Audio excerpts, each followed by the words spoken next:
cuando buena parte del universo, del sistema mediático, parecieran tirar postas, ¿no? La posta, afirmaciones, planes irrefutables, ideas irrefutables. Aquí en Canal Abierto nos hacemos algunas preguntas y, ¿por qué no?, hipótesis, o por lo menos eso intentamos. Hoy, en este caso, nos toca lo económico, lo político y lo económico. Son dos esferas que no se pueden separar. Y para eso tenemos a un panel, digamos, a dos personas que son un lujo para poder pensar un poquito la economía que tenemos, la economía que se viene.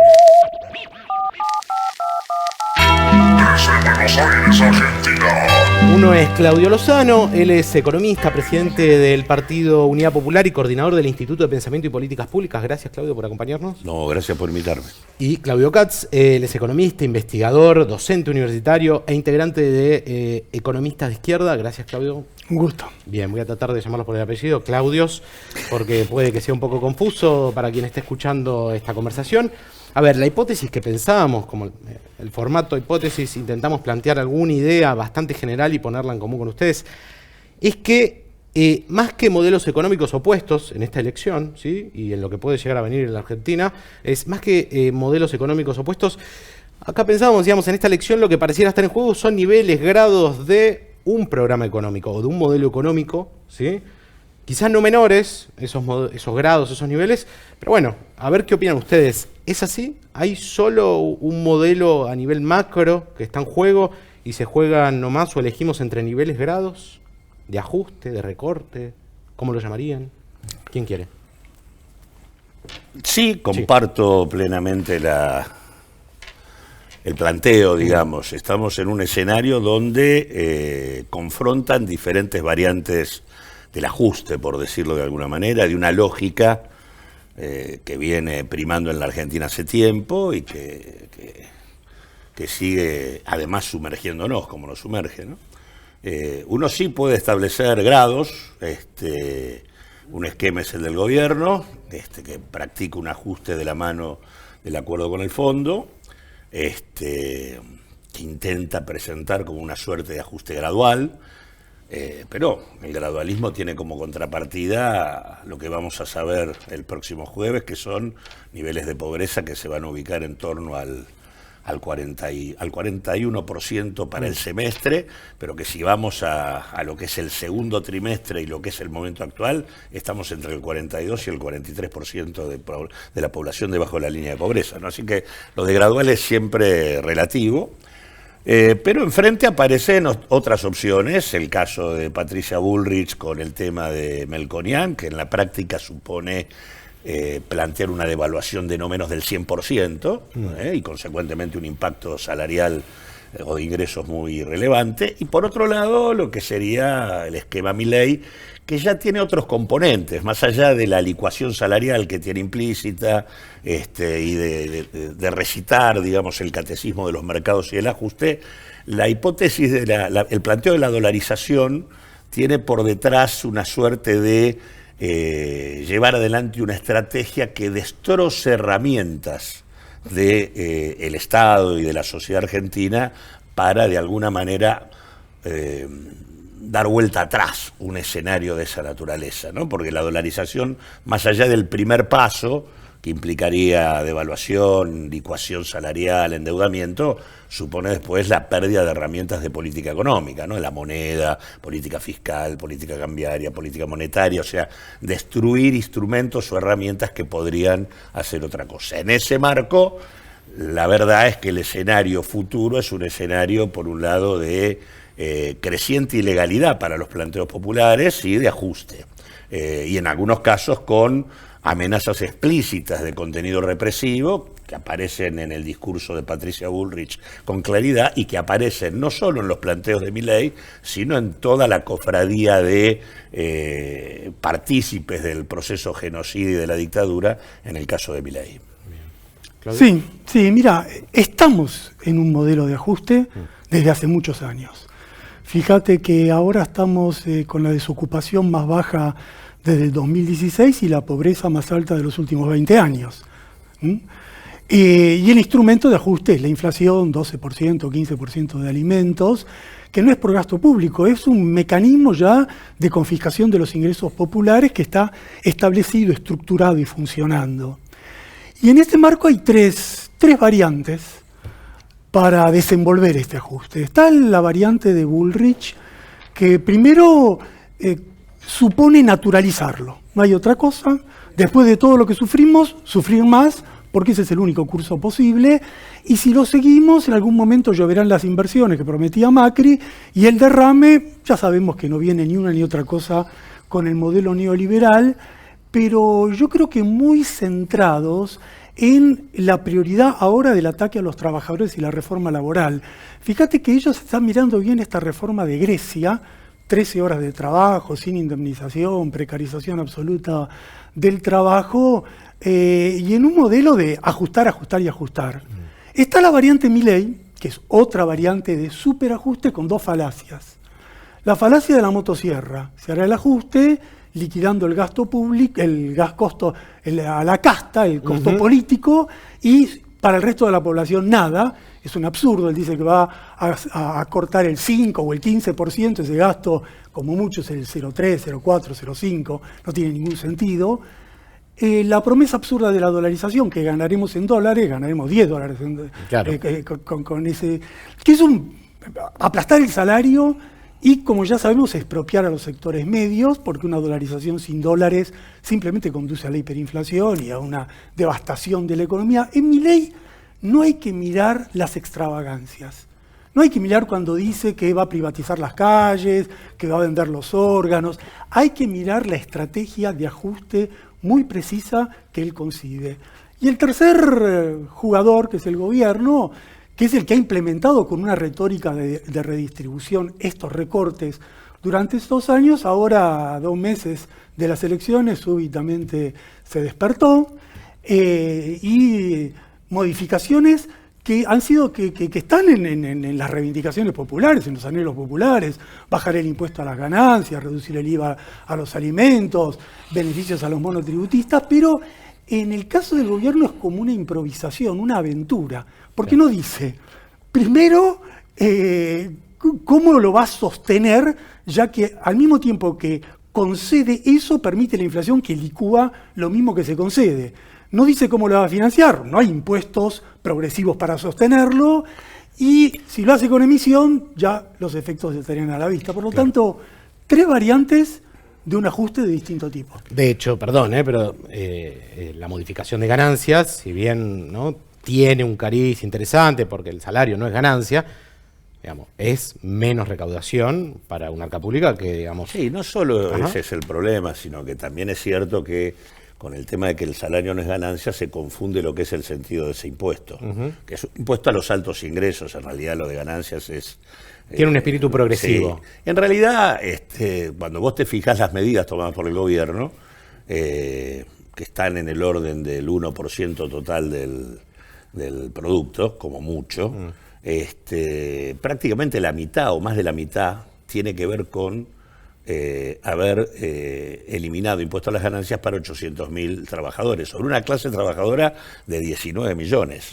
O sea que en realidad vos estás poniendo muchos más ingresos, para hacerlo claro. A un trabajador que gana 1 millón de mangos va a tener una posibilidad de recuperar 180.000 pesos por mes de manera permanente. Ahora, a los trabajadores registrados que en promedio ganan 300 lucas, las 30 lucas que le das como suma fija representan menos del 10% de su salario, y en realidad es por 2 meses y después se lo sacás. O sea que en realidad es una cosa absolutamente desordenada, no tiene componentes de equidad razonables y, como bien decía Claudio, van atrás de los precios, porque acá el tema de fondo es que si el gobierno hubiera querido recomponer ingresos, debería haber obligado a las empresas a retrotraer los aumentos de precios tomados luego de la devaluación, cosa que efectivamente no hizo.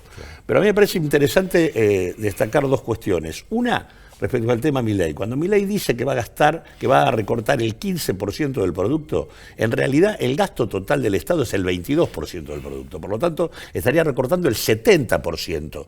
Lo único que quedaría es un Estado que estaría solamente en capacidad de pagar jubilaciones y pensiones. Nada más, no podría hacer ninguna otra cosa porque todo lo otro desaparecería. Seguridad, salud, educación. Todo desaparecería. El planteo de que esto se logra revoleando los ministerios que él menciona o por la vía del gasto político es ridículo. El gasto político son 0,5 puntos del producto y los ministerios de lo que él habla apenas es el 1% del producto. Para llegar al 15 tiene que eliminar el 70% del gasto público nacional, que es sobre el cual él puede trabajar. Y después respecto al gobierno, más allá del marketing electoral, hay dos frases de Massa y de su discurso que son demasiado elocuentes. La primera es: vamos a trabajar, vamos a garantizar con nuestro trabajo conseguir todos los dólares para pagar la deuda.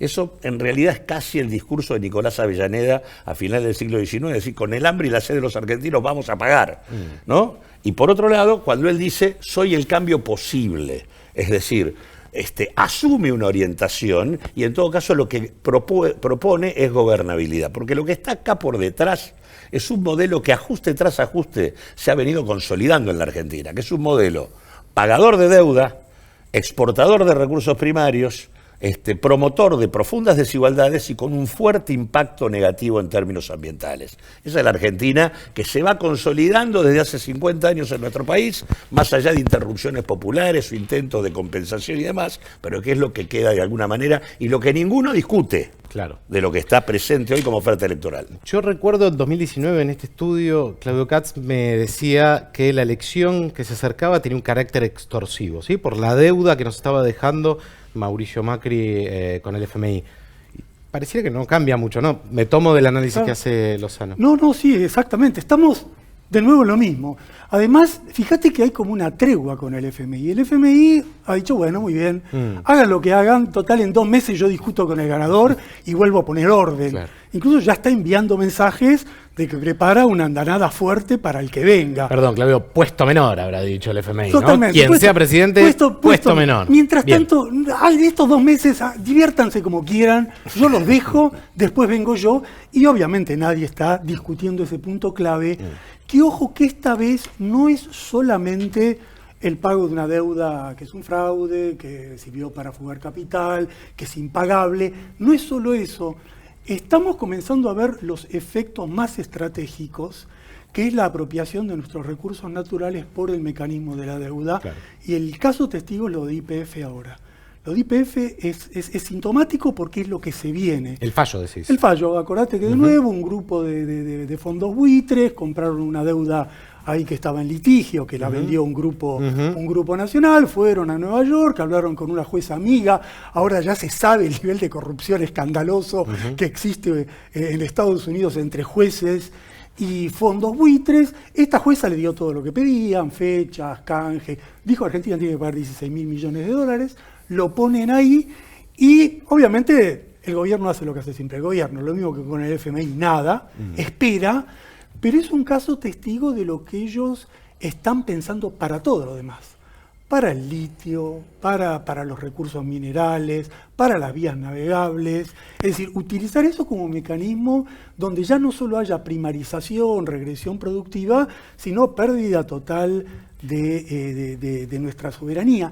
Y en eso, Milei, si llega, va a ser un actor importante, porque Milei, entre todos los disfraces que ocultan cosas, lo que no se ve claro, lo que no se percibe nítidamente es hasta qué punto está rodeado de financistas de los peores. Fíjate, Ocampo, el que acaba de nombrar como presidente del Banco Central, yo creo que Claudio fue el que hizo un estudio hace unos años que demostraba la implicancia, o un pedido de informes, era un pedido de informes sobre la relación de este hombre con operaciones turbias de la deuda.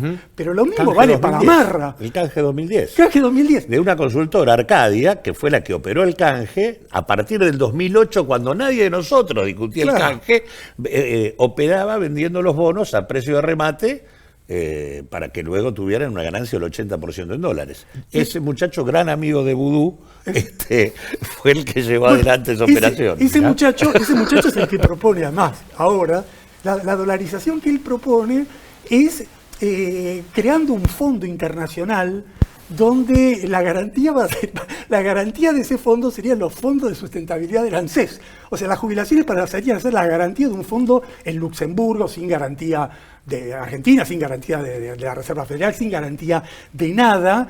Y este otro chico, Marra, acaba de ser el candidato a jefe de gobierno. El candidato a jefe de gobierno también está implicado en un acto de operaciones financieras, hizo algo raro con la Comisión Nacional de Valores y ya le impusieron una multa. Es decir, todo el grupo tipo BlackRock, claro, desde los fondos de inversión que rodean a Milei, conciben esta estrategia de dolarización como la bicicleta financiera de Macri quedaría como un pequeño pasatiempo, claro, al lado de lo que está pensando esta gente. Tremendo. Sí, primero, digamos, ya mandó el presupuesto al Congreso, el Gobierno Nacional, donde dice con toda claridad que luego de este paréntesis electoral retomamos la senda del fondo. Se va a poner las pilas, digamos, con el fondo. Si en realidad nos fuimos un poco de mambo, ¿no? Y no vamos a cumplir con el 1,9% de déficit, al año próximo, en el 2024, vamos a cumplir esta meta más la del año próximo, o sea que el ajuste se multiplica por 2.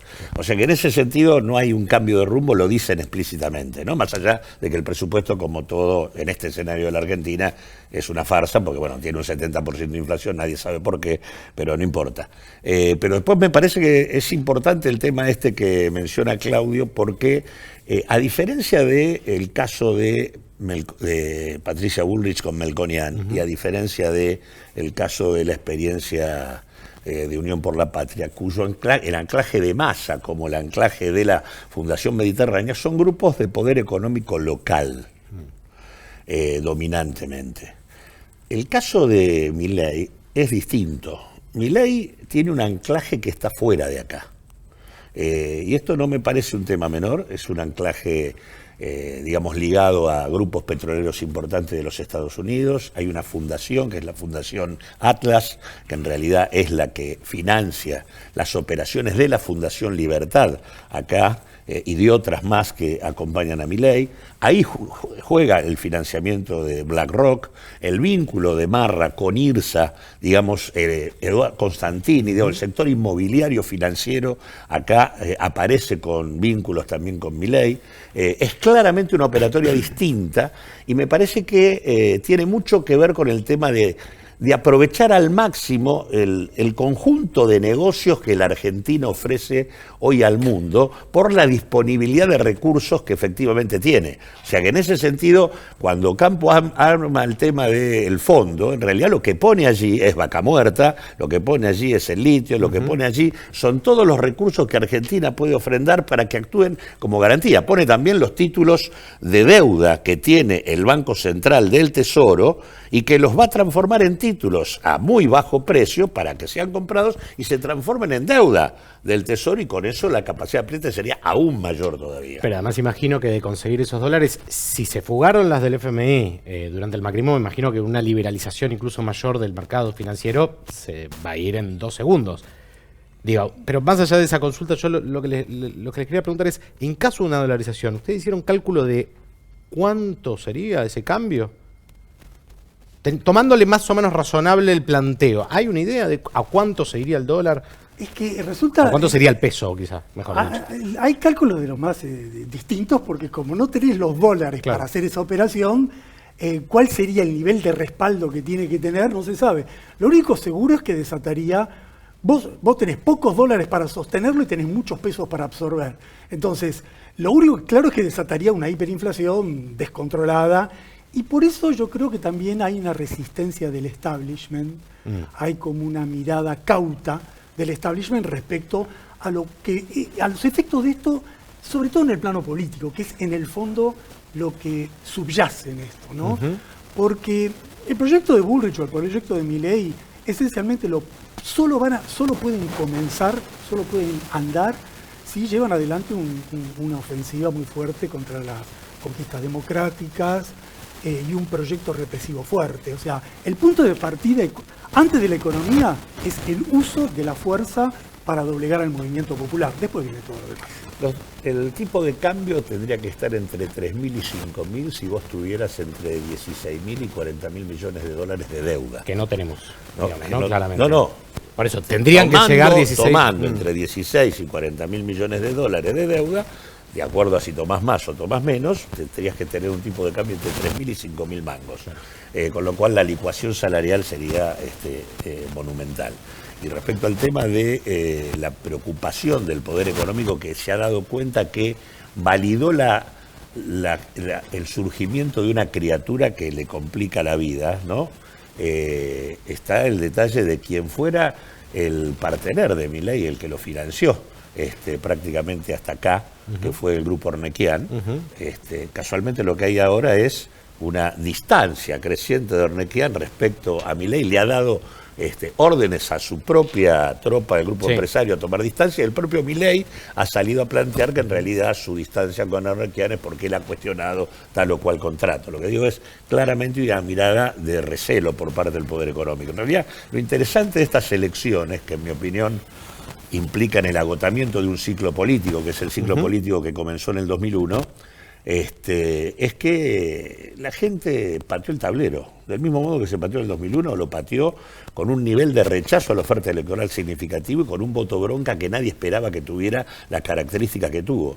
Y ha descolocado al conjunto, por un lado de las fuerzas populares, pero también ha descolocado la estructura de poder en lo que hace a sus hipótesis de gobernabilidad. Recordemos al embajador norteamericano Mark Stanley diciendo el acuerdo Larreta-Massa como la posibilidad de vertebrar la Argentina productora de alimentos y energía que ellos necesitan.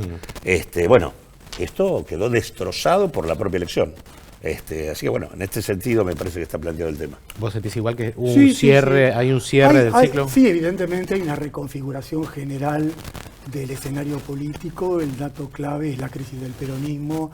Basta ver las elecciones provinciales, el terremoto que se está produciendo en ese plano, y yo coincido, esto ha desconcertado también al poder económico. Había un proyecto muy nítido de la derecha convencional que era llegar al gobierno después de las elecciones parciales de hace 2 años atrás, donde tenían completamente abierto el horizonte, y ellos mismos desde los medios de comunicación fogonearon a Milei con el objetivo de reforzar la agenda ideológica de la derecha, de un gobierno de derecha que iban a encarnar ellos. Bueno, terminaron creando un monstruo, un Frankenstein que se le fue de las manos, que canalizó parte del descontento y la ira popular que existe con este modelo de ajuste, y ahora se ha creado un escenario muy desordenado, con muchas alternativas abiertas, donde yo creo que toda la derecha, en la variante Bullrich y en la variante Milei, tiene muy en claro la intención de modificar las relaciones sociales de fuerza de la Argentina. Porque el límite al ajuste que ha enfrentado la clase dominante es el movimiento obrero organizado más importante de América Latina, los movimientos sociales más activos de la región y una conciencia democrática que se expresa los 24 de marzo en forma constante. Entonces, yo creo que ahora están rebobinando por qué vía van a intentar de nuevo esa modificación del empate hegemónico, esa modificación de las relaciones de fuerza para poner en marcha un plan de ajuste, ¿no? Sí, yo tengo la impresión de que es retomar el objetivo del 76, porque el 76 está expresamente dicho por Martínez de Oz el 2 de abril, en su discurso inaugural, el tema era cómo desmontar una estructura en la sociedad argentina que vetaba permanentemente cualquier intento regresivo por parte de las clases dominantes, y que obviamente tenía en el poderío del movimiento sindical una clave muy importante, también en la realidad de una burguesía nacional que ocupaba determinados roles, y a partir se abre todo un proceso de 50 años en donde hay un intento de profundizar esto, que es, y ahora ese intento supone luchas, hubo resistencias, hubo interrupciones, se le frenaron algunas cosas, Y hoy están en un contexto donde pretenden aprovechar esta oportunidad para volver a retomar ese rumbo ya de manera descarada. O sea, en el discurso del orden de Patricia Bullrich, claramente es un discurso cuasi militar el que prácticamente plantea, como al mismo tiempo Milei, acompañado de Victoria Villarruel, supone esto. Ahora, ¿qué es lo que no vio Juntos por el Cambio en el 2021? Lo que no se vio, y creo que no lo vimos muchos, es el agotamiento del ciclo político. Porque Juntos por el Cambio gana en el 2021 perdiendo. O sea, en realidad perdió votos el Frente de Todos, pero perdió menos votos Juntos por el Cambio. O sea, lo que viene ocurriendo es que la pérdida de legitimidad del gobierno del Frente de Todos no se capitalizaba por la principal fuerza opositora. Claro. Y eso dio como resultado que este argumento de los 3/3 de la elección es falso.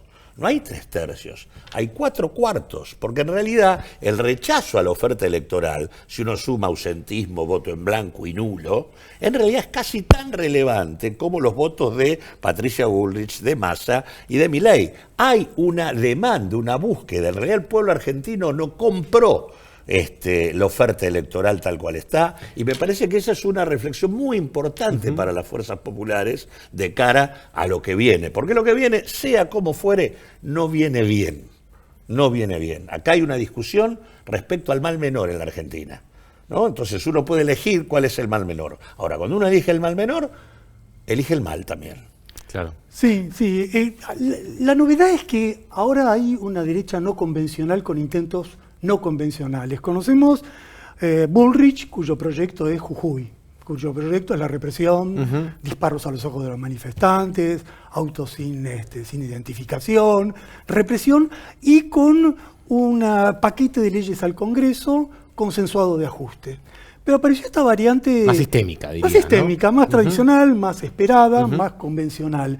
Y apareció esta de Milei, que tiene muchos caminos posibles. Tiene un camino convencional también, que es que Milei llegue y termine absorbiendo los equipos del PRO, el acuerdo el guiño que ya tiene con sectores del sindicalismo peronista para intentar una variante menemista, o sea, después de un discurso revulsivo, una trayectoria convencional. Más conocida, digamos. Más conocido, pero también Milei juega a posibilidades no convencionales, a posibilidades de alguna alternativa plebiscitaria.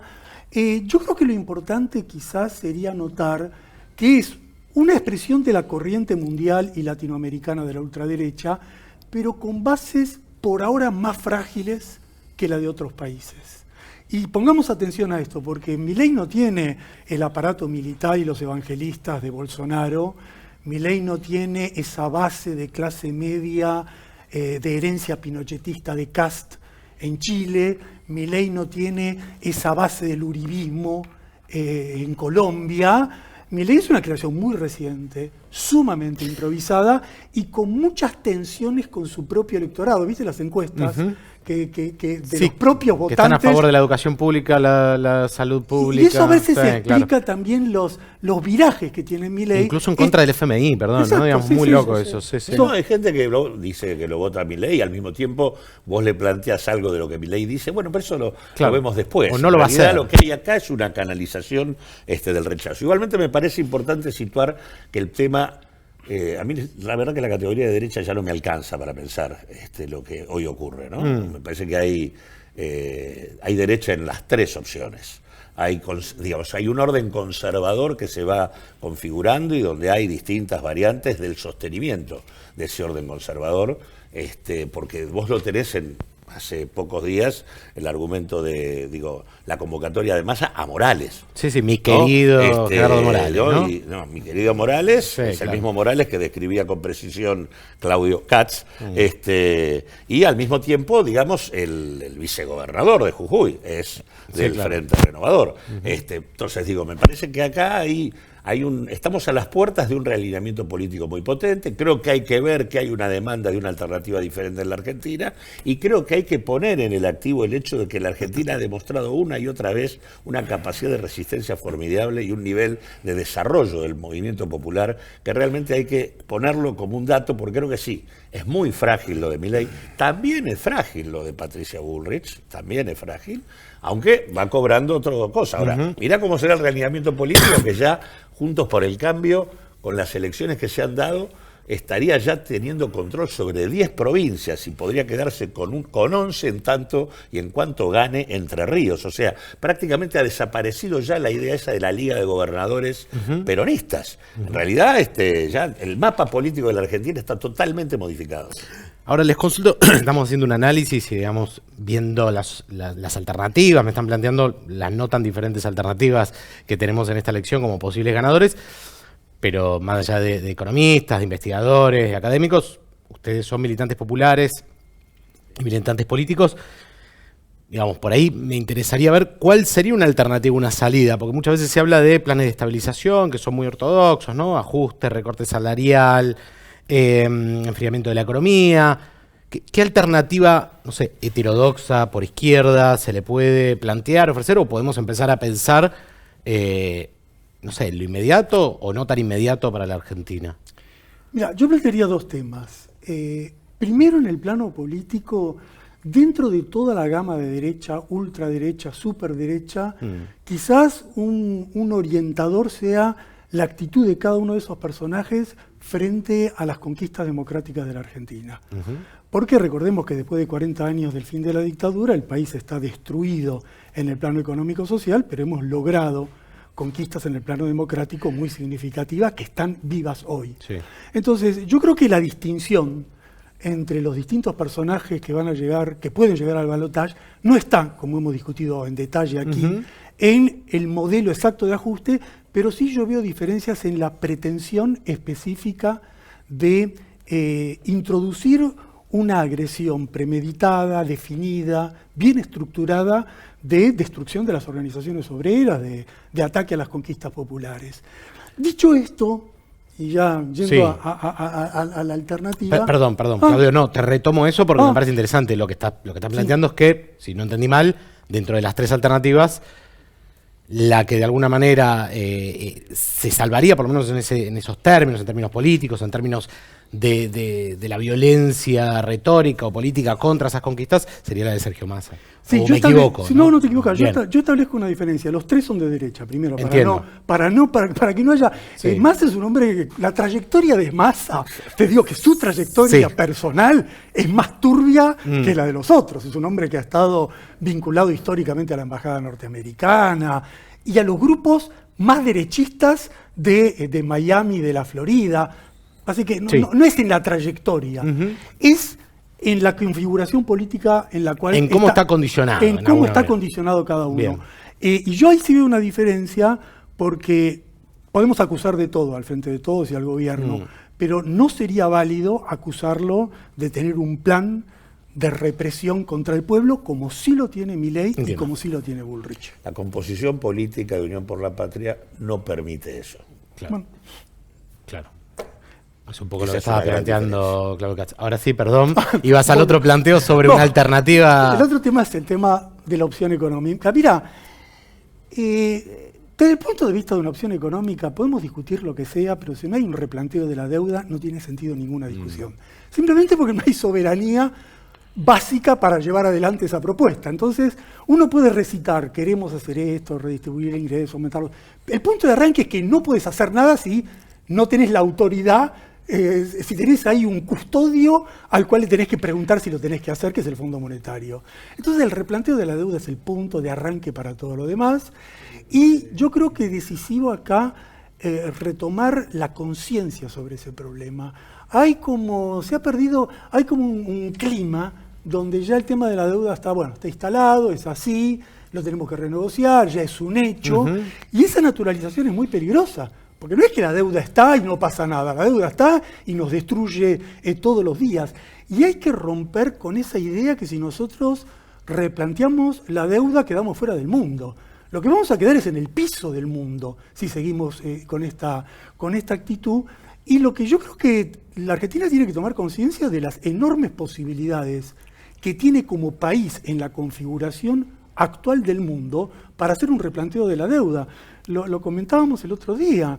La Argentina es uno de los 6 países que ha sido integrado a los BRICS de 67 que pidieron entrar. Sí. Bueno, ¿por qué eligieron a la Argentina? Por razones más que obvias para cualquiera. Recursos naturales, de todo tipo, de los demandados por el mundo.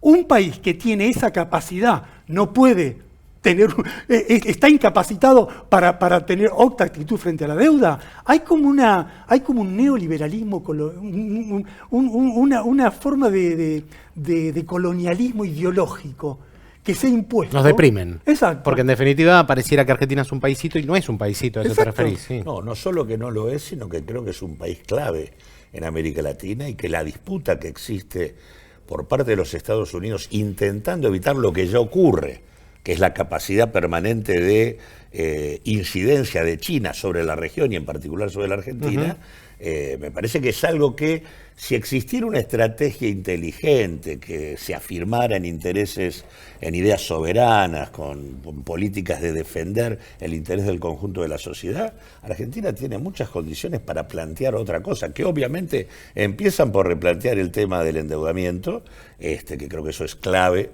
De hecho, creo que, pero digo, para que se entienda bien, porque muchas veces cuando uno plantea el tema de que hay que replantear la deuda, pareciera como que dejamos afuera, por ejemplo, el tema de la inflación. Digo, cuando empezó el acuerdo con el fondo, Argentina tenía una tasa de inflación del 50%. Hoy está en el 120, 130. En realidad, el acuerdo con el fondo algo tiene que ver con el proceso inflacionario. Hay una estrategia inflacionaria implícita en el acuerdo con el fondo. Por lo tanto, es una clave también para discutir el tema central, que es la cuestión inflacionaria. Claro. Digo, y el otro elemento es que me parece que hay que entender dos cosas centrales. Cambió toda la estructura de la Argentina y las experiencias populares, progresistas, muchas veces siguen o seguimos pensando con criterios viejos. Uno, no hay redistribución del ingreso hoy sobre la base exclusiva del salario, cuando el 49% de la población laboral está en situación de precariedad, informalidad e ilegalidad laboral. Hay otro tipo de intervenciones donde la discusión sobre las políticas de alcance universal, ingreso básico universal, programa de empleo garantizado y demás, son claves para reconstruir pisos mínimos de ingreso en el conjunto de la población. Hay 6% de desocupación, pero hay 49% de precariedad. Ahora, y segundo, la conformación de la estructura de poder también es otra. El proceso de internacionalización del capital obliga a discusiones distintas sobre el tema financiero, cambiario y del comercio exterior. Digamos que hay que discutirlo de otra manera, se necesitan otro tipo de regulaciones y se necesita otro tipo de intervención del Estado y se necesita entender que no es diciendo que este Estado nos va a permitir resolver cuestiones, porque este Estado es el Estado dominado por estos capitales. Uno tiene que rediseñar el aparato estatal. Cuando uno le dice a alguien, mira, yo voy a controlar los precios con el Estado, nadie te cree. Claro. Ahora, este Estado no puede controlar los precios. Ahora, otro Estado hay que hacer, y ese otro Estado supone involucrar a la comunidad, mesas de concertación y de participación comunitaria por cadena de producción. Hay otras discusiones que dar para tener herramientas distintas con las que intervenir en este contexto y para pensar el tema de un plan popular, un programa popular antiinflacionario y no los tradicionales programas de estabilización. Y va a implicar conflicto, ¿no? Porque, digamos, cuando se intentó No en hay algunas otra áreas forma. como No hay Vicentín, otra forma. digamos, no es que solo el gobierno dio marcha atrás. Claramente no pudo, no quiso, Pero vos fíjate que a pesar de lo que pasó con Vicentín y que dio marcha atrás, todo lo que hicimos en su momento no lo pudieron desbaratar. Hoy está abierta otra vez la posibilidad de Vicentín, porque el juez, el mismo juez que fue favorable a Vicentín durante todo el concurso, es el mismo juez que ahora le rechazó la propuesta porque no tiene cómo bancárselo. Ahora, hoy está otra vez para poder ser tomada el control sobre Vicentín, que podría ser una empresa testigo del comercio exterior en la Argentina. El conflicto es completamente inevitable. El dilema es qué se hace frente a ese conflicto. Claro. Y lo que hemos visto en estos 4 años es que hay una norma de lo que fue este gobierno, que es que cuando aparece el conflicto se subordina al poder dominante. Vicentín fue la primera agachada, el FMI fue la segunda agachada y el gobierno quedó se diluyó, se licuó a partir de eso. Obviamente se necesita otra política, otra estrategia que para un proyecto popular transitaría sin lugar a dudas por un otro manejo de la enorme renta, ya no solo agraria, sino minera, pesquera, indescriptible que tiene la Argentina. La Argentina tiene un excedente que, apropiado correctamente por manos del Estado, redistribuido en forma correcta hacia proyectos de reindustrialización y de desarrollo, pueden reconstruir al país a favor de los sectores populares. Pero esto requiere que los sectores populares sean los que gobiernen. Es imposible que haya un proyecto de ese tipo si sigue gobernando los grupos dominantes. En países que tienen situaciones similares, caso Noruega, el Fondo Soberano en Noruega supone que el excedente petrolero lo administra el Estado en función del desarrollo social y productivo del país. Claro. O sea, no estamos planteando ninguna cosa que no exista, estamos hablando de cosas absolutamente factibles. Y en países capitalistas, digamos, y sistémicos, que están, ¿no? Y Digamos, que vuelvo ¿no? al punto de los BRICS. Sí. O sea, hay un conjunto de oportunidades hoy en el marco de la disputa a nivel mundial que vive el capitalismo, que permite aprovechar esto de otra manera. Es una vergüenza que estemos viviendo lo que vivimos. La verdad que en realidad el conjunto de oportunidades que tuvo el gobierno del Frente de Todos no se puede creer. Vicentín era una empresa testigo de comercio exterior. En el contexto de la pandemia, YPF se cayó a pedazos en sus acciones. Por muy pocos dólares nos podríamos haber quedado con el 100% del capital de YPF. Digo, teníamos todos los elementos para cuestionar el endeudamiento y poder discutir de otra manera. No se hizo absolutamente nada en ese sentido. Digo, la pandemia era la propia sociedad la que demandaba un Estado distinto que se hiciera cargo de las cuestiones y tampoco se aprovechó. O sea, no se le sacó el jugo a prácticamente nada, porque lo que primó es un enfoque, que es un enfoque de armonía con los factores de poder como condición para poder desarrollar la gobernabilidad. Y lo que tenemos que discutir es un enfoque que supone cómo se afrontan con distintas estrategias y convocatorias políticas los conflictos que implica sostener un proyecto popular en la Argentina. Muy bien, a ver, yo seguiría horas, ¿sí? Y veo que ustedes también, pero bueno, el programa se llama Hipótesis y tenemos que ir cerrándolo para darle un marco a la cuestión y a la charla. ¿Se les ocurre alguna? Yo escuché varias y quizás no hay ningún problema con que las repitamos, ¿no? Por ejemplo, Claudio Katz recién hablaba de la deuda como algo central y que tenemos que empezar a repensar. Bueno, varios temas. ¿Se les ocurre una hipótesis con la que cerrar un poco esta conversación? Los desafíos de la Argentina. Mira, la primera hipótesis es ¿con qué Argentina nos vamos a encontrar si no resurge una fuerte resistencia democrática y social a lo que se viene? Tomar conciencia de la necesidad de poner un freno a la larga noche que puede afrontar la Argentina si esta gente no solo llega al gobierno, sino aplica lo que está diciendo que va a aplicar, porque en ese caso no solo no vamos a usar la renta que tiene la Argentina, vamos a repetir un derroche, una dilapidación por enésima vez de nuestros recursos, y después de un largo periodo la Argentina se notará que ya no tiene litio, porque el litio se lo llevaron, que las aguas ya están bajo control definitivo de las grandes empresas multinacionales, que los procesos de destrucción que genera los modelos actuales de primarización van a agravar la inconsistencia que genera el agronegocio. Es decir, vamos a encontrarnos con una Argentina mucho más pobre y mucho más depredada de la que tenemos hoy. Y frente a eso existe una hipótesis, existe una alternativa. De los peores momentos la Argentina siempre encontró. Yo creo que la virtud de nuestro país es un movimiento popular que siempre encuentra en los momentos más inesperados y al cabo de enormes sufrimientos el cauce, el canal para encarar una resistencia. Y esa resistencia siempre viene por parte del sujeto menos esperado y a partir del acontecimiento más inesperado también.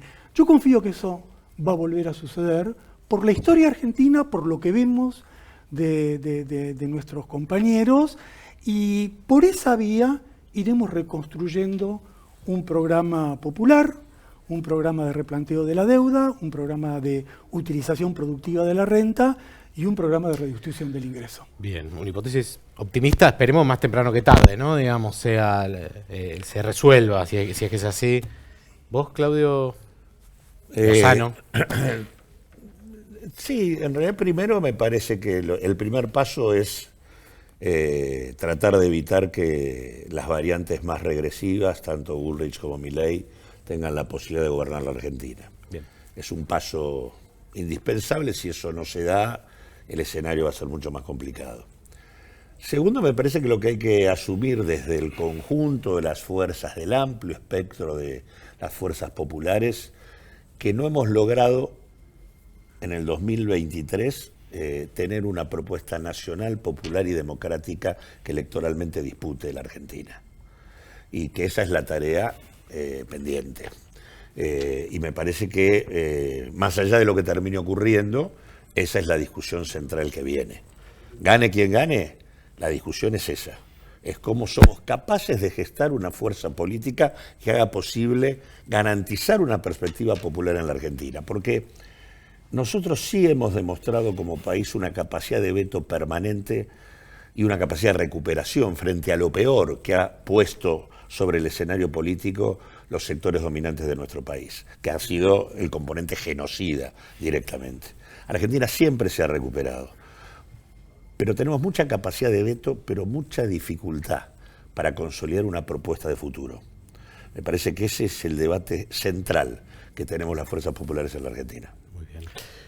¿Querés agregar algo? Sí, yo simplemente en lo concreto quizás agregaría en el desafío inmediato, en el desafío del próximo mes,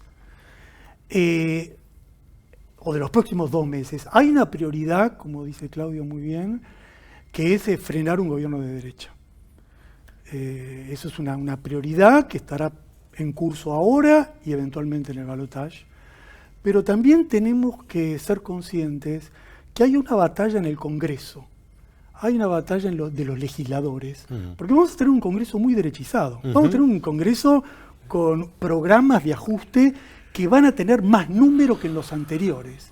Y mi opinión es que debemos apuntar a llevar la mayor cantidad de diputados honestos y luchadores posibles en la próxima elección. Y cuando digo esto, estoy pensando en los diputados de la izquierda. ¿Y por qué estoy pensando en los diputados de la izquierda? Porque a diferencia de lo que ocurre en otras listas, ahí no hay panqueques, digamos, ¿no? O sea, el que se presenta ahí tiene una trayectoria, lucha y en el Congreso actúa de manera consecuente. Entonces me parece que también ampliar la bancada de izquierda en el Congreso contribuiría a apuntalar la batalla que se viene. Y que en definitiva, entiendo, por lo que está diciendo, no estaría condicionado por esas expectativas de gobernabilidad que sí, por ahí, otros espacios, ¿no? Digamos. Sí, creo que lo que hay que tener en claro es que vamos a un escenario de mayor ilegalidad para las demandas populares y de ajuste. Y consecuentemente ese escenario demanda la mayor capacidad institucional y política para hacerle frente. Así que todo lo que podamos construir en ese sentido vale la pena. Muy bien. Muchas gracias por estar acá, Claudio Katz Lozano. Un placer. Bueno, quien se haya quedado hasta acá es porque evidentemente le interesó esta conversación, esta charla, casi una clase de economía política. Bueno, y si le interesó, suscríbanse, los invito, ¿sí? Esto tenemos que hacerlo vender el canal de YouTube, que es interesantísimo, hay un montón de materiales como este, se pueden suscribir, es gratis, pueden comentar, debatir con lo que estuvimos charlando, con Claudio Katz, con Claudio Lozano, y bueno, los veo pronto a ustedes y a ustedes también espero. Muchas gracias. No, gracias a vos.